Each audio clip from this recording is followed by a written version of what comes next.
Welcome to the Art of Volunteering. I'm your host, Stormy Bell. Today, we welcome Benjamin Baham from the 8th Ward Volunteer Fire Department in the Tangipahoa Parish of Louisiana, and he's going to correct me on how to say that, and I'm totally okay with that. He's a firefighter and an EMS officer.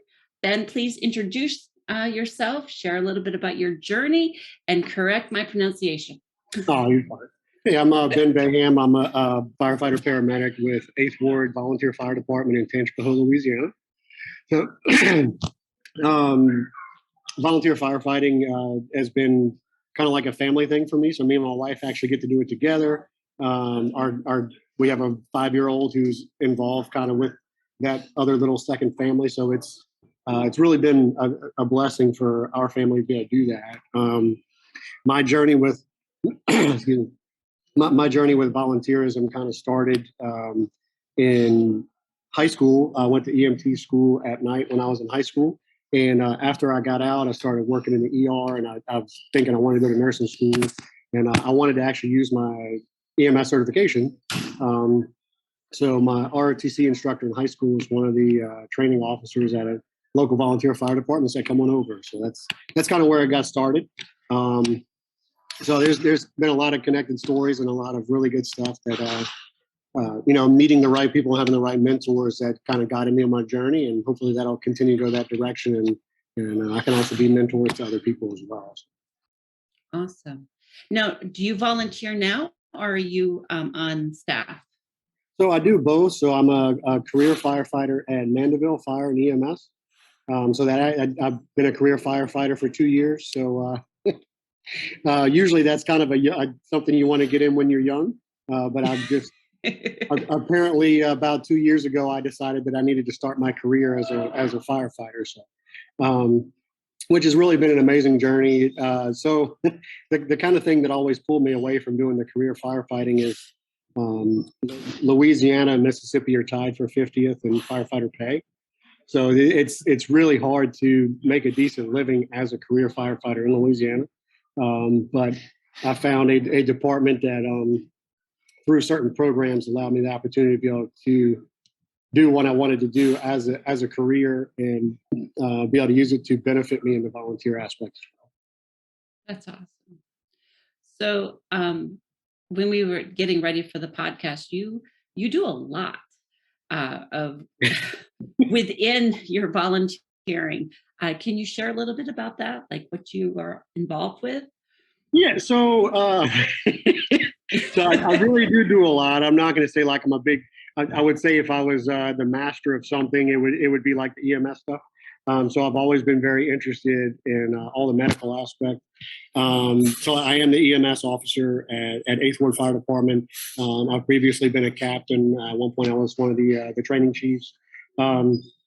I'm a certification evaluator for the State Fire Academy.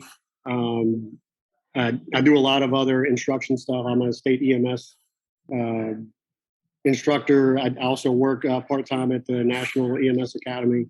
So I'm not trying to brag on it, but there's so much stuff that when you call 911, you're expecting someone to come fix your problem, right?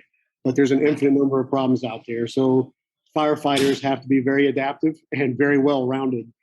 So usually to have an effective firefighter, you want to have someone who's able to at least be helpful on everything. But usually people try to pick one thing that, hey, I want to be the guy to go to if this is the problem. So there is a lot to it, a lot of rescue certifications. Just the firefighter certification alone, the minimum firefighter certification is over 200 hours of training. I figured it up last year to meet the very minimum qualifications that most people have. And this is like the bare minimum low to be able to work, and it should be the same qualifications to be a volunteer. It's like 320 hours, so there is a lot to it. There is a lot to it. Tell me, when we were getting ready for the interview, you were telling me about like an initiative that you're doing in the rural communities, bringing them up to like current standards. Can you explain that a little bit? Yeah. So when I started at 8th Ward, there were no firefighters that had any of the industry certifications for firefighting hazmat. We had guys that had EMS certifications, but the state requires you to have an EMS certification before you're able to obtain your license to be able to work in EMS, like to be able to provide any patient care, you have to be licensed. So we did have some guys that were at the emergency medical responder level, and some guys that are at the EMT level. But all the firefighting stuff was it's left up to the authority having jurisdiction as to what the standards are, and most departments are the body or the authority having jurisdiction to make those standards. So there's a lot of stuff that goes into bringing rural departments kind of up to where we would hope to be able to provide the services to the community that they deserve, and also for us to be safe as well. So there's a lot that goes into it. And I can tell you, if you're ever looking just to donate money or monetary value, if you give that to your local fire department, there is an opportunity to get a kind of some payback on that. So that's one of the only things that you can do to reduce your insurance is having a better fire department. So how much you pay on your homeowner's insurance, or if you have a business, your business insurance, all that is going to be based off of the rating for your fire department. So a better rated fire department gets you lower costs. So that's a big goal for us as well, is to have a good rating. So that should mean that we're providing good services to our community. But it's also us doing our part to give back to them, not just when they have an emergency, but just us giving back and doing our job and being better. Okay. Yeah. Do you find that your communities embrace the work that you're doing? Are they very supportive of you? Yeah. So we are still kind of a rural community. We're growing very fast. So our fire department, I think it was 2 years ago, the state told us we were the fastest growing fire district in Louisiana. So our population's exploding. So our demands are quickly increasing. I think when I started at 8th Ward, our call volume was about, I think it was around 400 calls a year, and now we're averaging over 1,000. So it's picking up quite a bit. So with all the other demands that you have on firefighters and maintaining their certifications and doing their training and everything else that's required of them, they also have to go on all these emergency calls, right? So it can be quite taxing on those guys to often be busy. So our department when I got on, was a completely volunteer department. There were no paid guys whatsoever. We've transitioned to what they call a combination department, which is where you have some guys who are paid and some volunteers. Ours is still very heavy on the volunteer. So we have 2 paid guys that are on 24 hours a day, and everybody else has to fill in because two guys can't cover every call or meet the needs of every call, or then if you have more than one call going on at the same time. So we're very, very heavily reliant on our volunteers. How do you recruit your volunteers? So actually, my wife is head of the membership committee, and she's has a very strong role in the recruitment. So we do have some stuff, a couple of things online, I think through the National Volunteer Fire Council. They have some options there for you to be able to find your local fire department. But most of it is kind of word of mouth, finding the right people, because for people to respond to emergencies, it does kind of take a certain mindset and a type of person to do it. Not everybody's able to actually work in all those environments and be effective. So a lot of it is word of mouth. But if somebody just drives by and they say, you know what, I want to go volunteer, we do have a process of, kind of vetting him and initiating him and stuff like that. And then there's a probationary period of either it works out or doesn't. Okay. So that kind of leads me into the kind of the article that I read, because you're published. I know you have at least 2 articles, and the one that caught my attention is the T-shirt volunteer. First, I want you to explain what that means to our listeners, because maybe not everyone's familiar with that term. Yeah, and then share how your department is like. How do you make sure that your firefighters are not T-shirt volunteer firefighters? Can you go into that a little bit? Sure. So the term T-shirt firefighter is kind of an industry term for firefighters. We call those guys who come and they volunteer. They get a T-shirt and you never see them again. Those are the T-shirt firefighters. So unfortunately, that a lot of people, when they read media, they read the headlines and that's it. So if you look at a lot of comments on the article, they didn't read the article. They said, "Oh, I don't care what they're wearing; they're coming to help." And it definitely wasn't a negative article for volunteers. I've been a volunteer for almost 15 years. So the article was about us doing our part, and really any of us can kind of fall into a T-shirt firefighter role anyway if there's something that we're not doing our part in, right? So we have, as firefighters, we do have to be well-rounded, and everybody has their strengths, but we got to be able to work everywhere. So if we're not working on our weaknesses and able to be effective in our weaknesses, then we can make something unsafe for someone else, or maybe if it's our turn to step up to on some kind of emergency and we're not able to do it, then our community is missing out. So the big thing about the T-shirt firefighter article was where the process comes from. Have we actually created it as leadership, not doing our part, allowing it to happen? And that was the big thing of it was, and also not, some people may come in with a lot of enthusiasm, and through the programs that department has, they may end up becoming a T-shirt firefighter. They get comfortable in doing almost nothing. So our 8th Ward Volunteer Fire Department is very heavily reliant on the volunteers, and we have a complete training program to bring you up to our standards. And if you want to, we're going to get you internationally certified.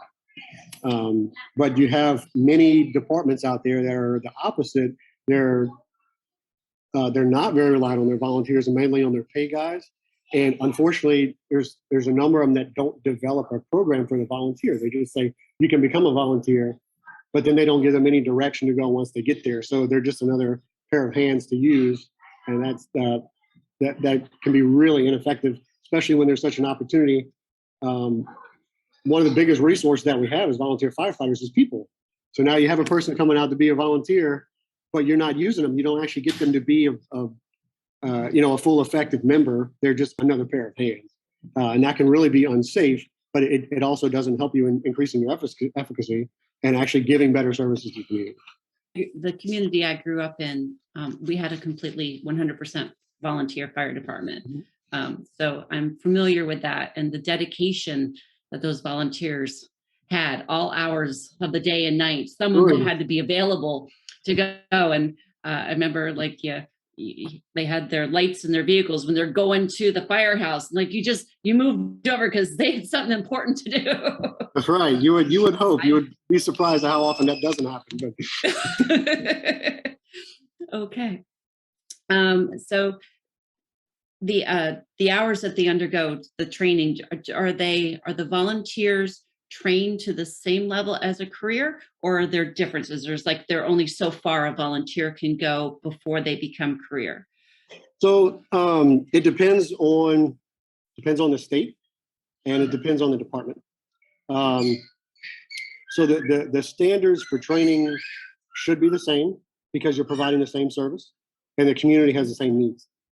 So when you're graded, I said, like different departments are graded, right? And it can affect your insurance. So in Louisiana, you're actually graded by insurance companies. It's a little bit of conflict of interest, in my opinion. You have the people that are grading you are the ones who are also that you have to pay, right? But everyone is graded the same. So it's on the amount of service that you're able to provide. So for firefighters, the basic certifications is you do have to have a hazmat certification, and then you're able to go on to your firefighter certification. And all of the standards are going to be the same for the volunteer guys or the paid guys in Louisiana. They do have a couple other states where they have a volunteer firefighter certifications, but I'm not familiar with them. So Louisiana, they're exactly the same. And NFPA, they're exactly the same. And NFPA is going to be one standard that everybody can look at and say, okay, this is a standard, and that's what it goes off of. Okay. Pretty cool. Yeah. All right. So you got guys that are doing this for free, and they gotta do all the same training as the other guys that are getting paid to do it. So and like I said, over 300 hours to get started. That's a commitment. That is a commitment. Yeah, you're just not like, oh, on a whim, I think I'm going to go help with this. No, you gotta, Absolutely. you gotta really want to do it. Absolutely. So my question for you is, what motivates you to serve your community in such an intense way? Like, Well, why? I think there's a lot. So I did, like, growing up, I did some volunteer with like Boy Scouts and church, and when I was in junior ROTC in high school. But I also I didn't grow up in a very wealthy family, so there was a lot of times when my family was the recipient of charity or volunteerism and things like that. And I think I just got very fond of it once I started doing it and fell in love with it, and said, you know what, this is something that I'm good at. I can give back to my community that's in a deficit for these services, and I want to be able to provide it. Another thing that's continued to motivate me. Again, it can be hard because it's a second job. When there's been times recently that I've been in school for the last 3 years, and I had two jobs, and school, and and trying to manage my responsibilities at a volunteer fire department. So it can be a lot. But having my wife as part of it is a lot. Like, there's a lot of times when it's just kind of like, hey, we're the team, you and me against the world, and we're going to go out there and do it. So that's kind of a beautiful thing, being able to merge that second family with Right. your Your real first family. yeah, Your- absolutely. My kid loves it up there. He's all about being a firefighter. So I don't know if he's going to be one or not, but whatever he wants to do, we'll support him. But he always says he wants to be a firefighter, and I'm really happy with that.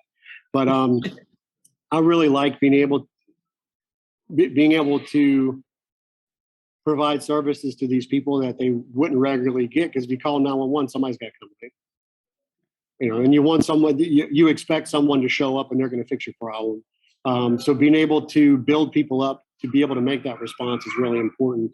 So I've really found a lot of enjoyment in being the instructor and being able to help people change and grow and develop into those effective emergency people who can come out there and solve those problems. I like that. I, I like your motivation. Now your blooper. Another blooper. Okay. Now the blooper. All right. Blooper. So please share a volunteering blooper and what you learned from it. Absolutely. So the day before we were going on a cruise, we had a large structure fire, and at some point on that structure fire, so I actually believe I may have been the first one there. So I was the incident commander for the call. Um, my wife was shuttling water, which means she was taking a truck, going to get more water and coming back, because we didn't have availability of a hydrant close by that we could connect to and use that for water. So at one point, someone told her to go get more water, and she didn't realize that she wasn't disconnected yet. And so the hose on her truck was connected to a truck that I was standing next to, and that hose pinned me against that fire truck for a few seconds before the hose decided to fail. So, so we went on vacation with me limping on the first day with a swollen leg. But it was good. That was our first cruise. It was fantastic, and she'll never live that down. So, All right. So what'd you learn from that? what did I learn from that? Oh, Yeah. don't stand between a hose and a fire truck, I guess. That's a pretty rare thing for that specific occasion to happen. But absolutely. Absolutely.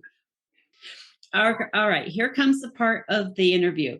I want you to love on the 8th Ward Volunteer Fire Department. Just love on them. Absolutely. Look, we got a lot of great guys.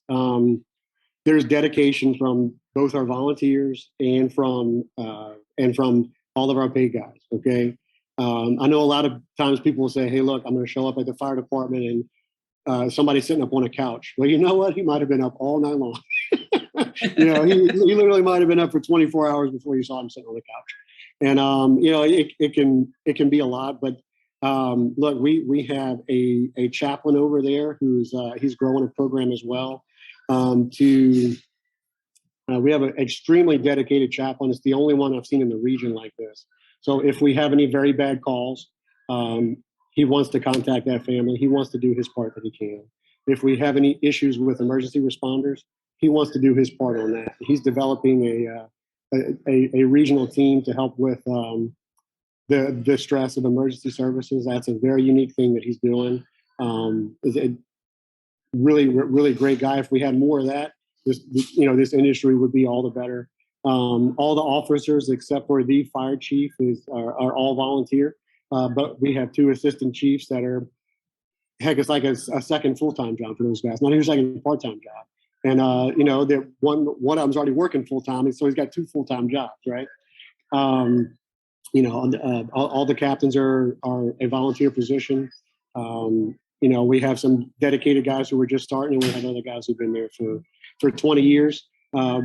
But with our community growing, I do feel like it's kind of hard to keep that close knit community like we used to have when you had people who've been living in the same area as families for like a century, right? And now you got people that are moving in that are new. So I think one of our struggles is connecting with all the new people that are coming in and just letting them know, hey, this is who we are, and they can know about us before they have to call 911 or something. Yeah, we got a really great group of guys over there, very dedicated. It's a big sacrifice, but it can often be worth it. Absolutely. Well, I'm glad that you do what you do. I'm glad the fire department that I grew up with did what they did. Yeah. Well, you definitely you see people on. Unfortunately, usually when the fire department is showing up, it's a bad day or maybe someone's worst day. But you have some very beautiful people out there who are struggling to respond to that and to make that day even this much better. And sometimes it can be monotonous and it can be hard. Like when you're getting up at 3 o'clock in the morning again to go to the same house for someone who just has fallen and needs help getting up, but that person doesn't have another option. It's an emergency to them because they can't get up. What would you do if you were stuck on the ground, right? You want someone to come help you. And then you catch people on really, really bad days, like it's, loss of a family member or something like that. And, it can take its toll on you, but there's very, very often a lot of rewards that come with it. So you see it all. You see the good, the bad, and the ugly. Yep. Good, bad, and ugly. Absolutely. And unfortunately, sometimes that good and bad can take its toll for a while. And, but whenever you see that good, it's such a unique experience, and I'll say this: most emergency responders will often not recognize how much of an impact that they have on other people. Like, for example, that person who's fallen, they just need help getting up, right? You may never understand how appreciative they are that someone was able to come pick them up. Well, thank you for being our guest today on The Art of Volunteering. I truly appreciate this time having a glimpse into what volunteer firefighters and EMS officers and all the other hands that support the community, what they do. It's more than what I probably put thought into growing up to what the families who were the volunteer firefighters in my home community. So thank you for that. Absolutely. So I will see you next time on The Art of Volunteering. Have a great day.